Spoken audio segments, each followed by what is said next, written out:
No surprise here to anyone that Jalen Hurts has been named the starting quarterback for Lincoln Riley over two of the greatest names in college football history, Tanner Mordecai and Spencer Rattler. I mean, those are two really good college football names. But what are realistic expectations in your mind for Jalen Hurts? Because this is not a Baker Mayfield. This is not a Kyler Murray. He was a different kind of quarterback at Alabama. How do you see his skill set translating into what Oklahoma has done and what Oklahoma might do to change their offense to suit Jalen Hurts? Well, I think when you talk about Baker Mayfield and then go Kyler Murray, and both guys had tremendous success, I think it speaks to when you talk about this Oklahoma team and their offense and what they do, they can have talented quarterbacks come in there and be successful in different ways.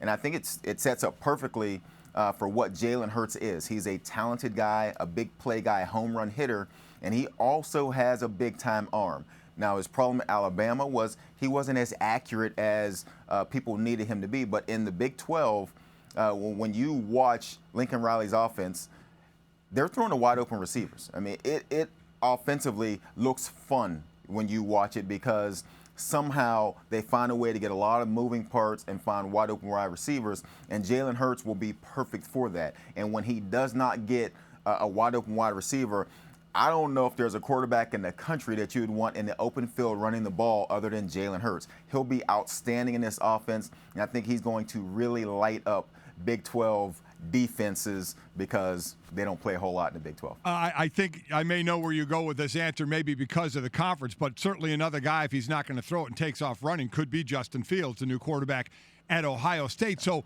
which of those two quarterbacks, again, Oklahoma's ranked 4, Ohio State 5 in the AP preseason poll, which of those two quarterbacks do you feel fits better and can do better for their team? Good question. I think Ohio State's going to have to make an adjustment, not necessarily in the building, but outside the building. People in Columbus, Ohio believe that if they watch the offense from last season, Dwayne Haskins throwing 50 touchdowns, that's what they've gotten used to. And they expect the guy to step in and do that same thing. Justin Fields is not that guy. He is an athletic quarterback. Don't get me wrong, he has the arm to do that, but he's just more athletic and can run the ball more. And I think we'll see a lot more plays made with his legs than we did see with Dwayne Haskins. So it's going to be a bit of a switch back to, I wouldn't say back to J.T. Barrett, but it'll look a little bit more similar to what J.T. Barrett did because he made so many plays with his legs. I think Jalen Hurts is going to be interesting because, again, if you take Baker Mayfield and you take Kyler Murray and what they're able to do, Kyler Murray, a much better athlete that can take off running, and Baker Mayfield, a guy that can scramble, stay in the pocket, and then find a way to make a play downfield. Jalen Hurts, to me, is a combination of both those guys. And so I think it'll be easier for Jalen Hurts in the Big 12 with what Lincoln Riley does offensively. It'll be easier for Jalen Hurts to have a bigger season. Talking to Joey Galloway with us on the Shell Pennzoil Performance Lines, Golic and Wingo here on ESPN Radio, ESPN2.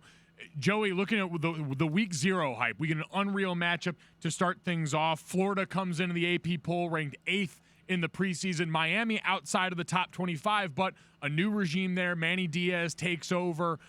What are your thoughts going into this one for Miami, a team that we've seen on major highs and major lows in the last 2 seasons going into this first opening week matchup? Those kind of things like the Week 0 thing, I always wonder, like, who comes up with that stuff? Like, if the Golics got together and said, I'm like, hey, let's go Week 0 on this one just to mix it up and throw people off because they're throwing me off. I got to start working in Week 1. So when you come with Week 0, I'm like, wait a minute, does that mean week 1 or week? But I got it figured out. I'm off this weekend, so I'll get a chance to sit down and watch this game. I think if you're Miami and you're Manny Diaz, I think you're happy that you're not ranked. It takes the pressure off. You get to come in with a very talented football team. If they can figure out the quarterback situation at Miami, they skill-wise are a pretty good football team. But they're going against a Florida team that people expect to take that next step this season. They're number 8 right now, and a lot of people have said, why are they number 8? Do they deserve to be number 8? My approach to polls at this time of year is, if not Florida at number 8, then who would you want to put there and what difference does it make? It'll be interesting to see if Florida can take that next step. And Dan Mullen in his second year, they'll be a much better football team. And this is a good test. If I'm Florida to go against a Miami team with talented at the skill positions. You get this one under your belt, it sets Florida up to get a big game early. And if we're talking about who can win the East, Florida had a chance to come out of the East if they can knock off Georgia. And you add teams like Miami on your schedule, when we get to the end and we're talking strength of schedule, that'll greatly help Florida. We're so glad you're watching ESPN on YouTube. For more sports and analysis, download the ESPN app. And for live streaming sports and premium content, make sure you subscribe to ESPN Plus. We'll see you there.